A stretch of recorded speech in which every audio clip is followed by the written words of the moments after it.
Like many other professions, we also trade our time with money as architects. Our business model requires us to put the hours of work as well as chasing clients to earn money. At the same time, we also don't earn a lot of money compared to other disciplines. Despite the opinion of the general public, architecture is not a lucrative profession. Based on the Royal Institute of British Architects, the median salary of an architect with more than 5 years of experience in the UK is £40,000 before tax. If you consider the liability on the shoulders of an architect, as well as the number of years which they have studied and all of those unpaid hours of work, this salary is nothing near what they deserve to get. But the good news is that today is much easier than ever before to create passive and active income streams just from the little corner of your room, and this is what I am working towards myself as well as an architecture graduate while working for an architecture practice during the day, with the hope that one day my side hustle streams of revenue allow me to take control over my time, which is the single most valuable thing in everyone's life. Hello friends and welcome back to the channel. If you don't know me, my name is Amir and I'm a Master of Architecture graduate based in London, and in this video I want to share with you the lessons that I learned while creating side income revenue streams for myself, as well as giving you 5 side income ideas with high chances of success if you put the right amount of hours. So to begin with, I'd like to discuss the reasons why you actually should and need to consider building passive and active income streams if you are an architect, although you probably have enough good reasons for this if you are watching this video. Regardless of that, there's always millions of reasons for creating side income revenue streams, but the main reason that motivates me the most is control over time. Having full control over your time doesn't necessarily mean quitting your day job or quitting architecture, but it means that you can choose to work or not work for a certain client or a practice. We spend 1/3 of our entire life at work, so even if you absolutely love your day job and you are completely happy to spend 1/3 of your life at work, you should know that you are also missing a lot of other experiences in life. And this takes us to the second reason of building side income revenue streams, which is being able to work remotely from anywhere in the world if your side hustle do not require you to be in a specific location.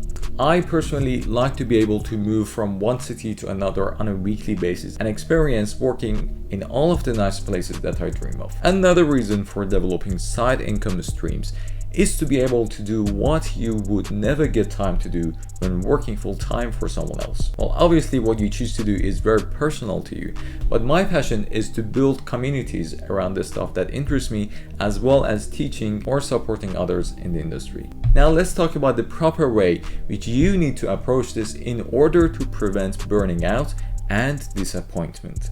Based on my experience, I can say there is a golden triangle which you need to consider when choosing your side hustles. The first thing that you want to consider is search for a passion within your advantages. What this means is that basically you want to be unique in the market of what you want to do. And trust me, every single person on the planet has their unique experiences which make them unique in one way or another. For example, during my bachelor's degree, I developed a passion for designing portfolios, and therefore I spent loads of time looking at the best architecture portfolios and figure out what made them so special.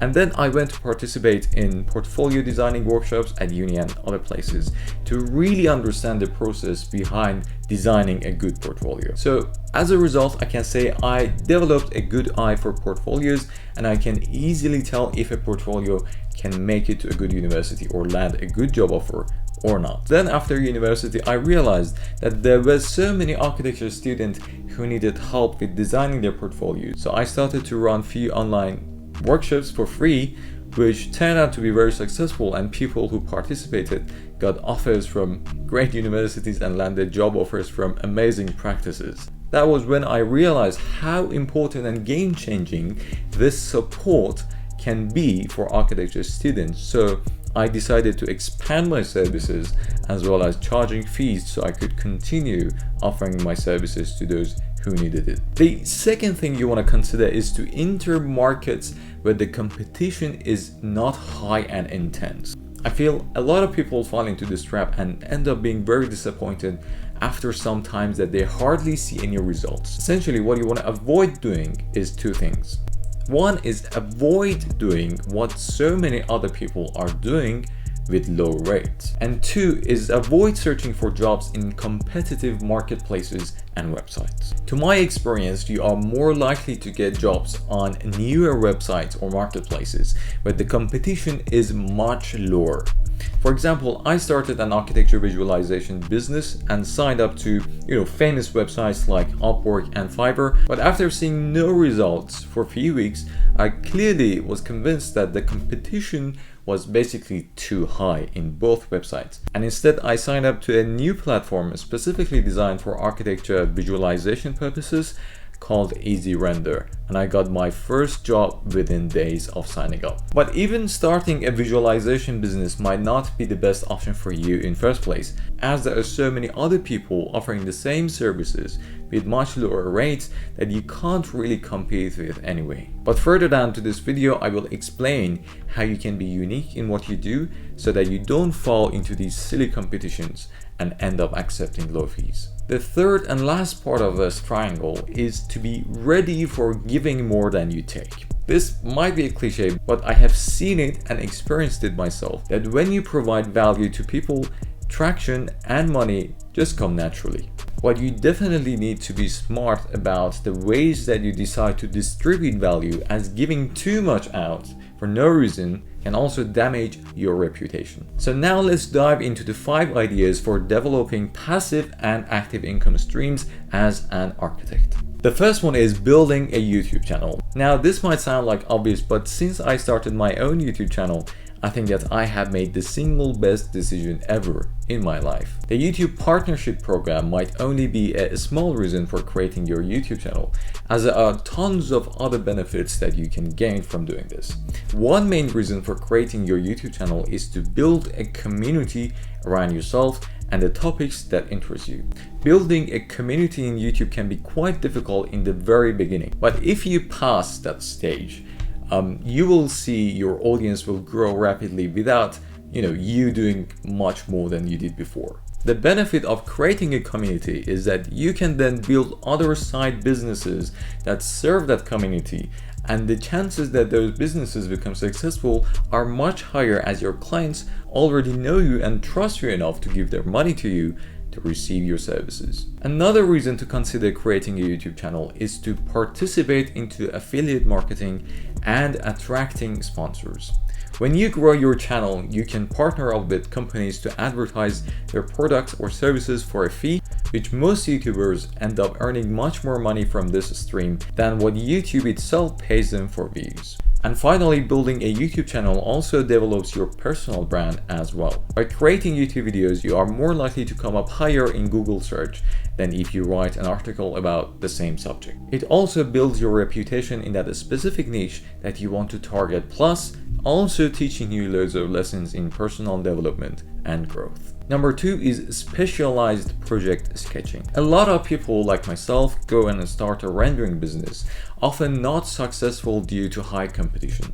However, if you have good or fair sketching skills, there is a gap in the market for people who can produce nice sketches of projects at the moment. A lot of the time when companies want to present a concept to a client, especially in earlier stages, they won't show any computer-generated visuals, as clients can end up with inaccurate assumptions based on the very polished renders that they see, whereas by showing sketches to them, they can speculate on the architectural and environmental qualities of the space and even spark more ideas for their development. Despite the need for such early stage sketches, there are very few people out there who offer sketching services with reasonable prices. So there is definitely a lot of room to grow in that specific niche if you are interested. And thirdly, metaverse and artificial intelligence. When you choose to pick your side hustle as an architect, you also want to think about your personal branding and the face that you put out there for the public to see. You don't want people to know you for something that's not quite you or interests you. If you are someone who thinks ahead of yourself and want to step beyond the traditional ways of practicing architecture, maybe consider building your brand in metaverse or use artificial intelligence tools like Midjourney or DALL-E to offer new forms of architectural services to people. If you don't know how you can use AI in your work, I have previously discussed different ways in which you can use AI in your architectural work in a video before, so go and check that video. And also, if you have no idea what you can do in Metaverse, I have discussed different things that you can do in various layers of Metaverse infrastructure in another video, so also check that out as well. Number 4, website design and branding. If you want to do something slightly different to architecture, maybe consider doing website design and offer branding services. Given that we are good at designing presentations and portfolios, we can easily transfer those skills into designing websites and also help companies with their branding as well as their graphic style. However, the point here is to avoid being a generalist and try to be a specialist in a niche. For example, you would be better off if you advertise yourself as branding and website design agency for architectural firms than trying to reach everyone. Nowadays, designing a website doesn't require any coding skills if you decide to go and build a website on companies like Squarespace, which allow you to customize their templates according to your own brief. And number 5, tutoring. When I say tutoring, I don't mean the traditional boring tutoring. With Zoom and remote conferencing softwares, you can create really exciting businesses teaching people regardless of their location. What you need to do is identify a gap in the market for teaching a specific subject, or even hiring others to tutor for your company might sometimes be a good idea if you are not an expert in that specific area or simply would rather not spend your own time to trade with money. I personally really started to enjoy tutoring when I began to do free online workshops for portfolio design, and after seeing so many good results out of the work of people who participate in the workshop, comparing their final work to when they first joined the workshop. I'm now offering paid courses on designing portfolios, and I get super excited and humbled when I see any of the members of the cohort land a great job offer or university offer, which they always were waiting for. So here are a few ideas for starting your architecture side hustle, and I hope they inspired you to develop your own ideas and what you would like to do. If you also feel that you need to brainstorm or consult your ideas with someone else, drop me a line via my email address, link in the description, and we can have a chat or a Zoom call or even meet up for a coffee if you're in London. Finally, I want to emphasize that whatever you want to do, also consider the bigger picture as well, and make sure that your business is scalable and has enough room to grow and can potentially become your main job one day too. Because at the end of the day, you want to increase your chances of being self-sustained in order to have more ownership over your time, so you better choose your side hustle carefully. Once again, thanks for watching this video, and don't forget to subscribe to the channel and like the video if you found it useful, as it can help the video to reach more people and become useful to them as well. By doing this, you also support me and encourage me to make more videos like this on a weekly basis and help me to stay motivated. I hope you have a great rest of the day, and see you in the next video.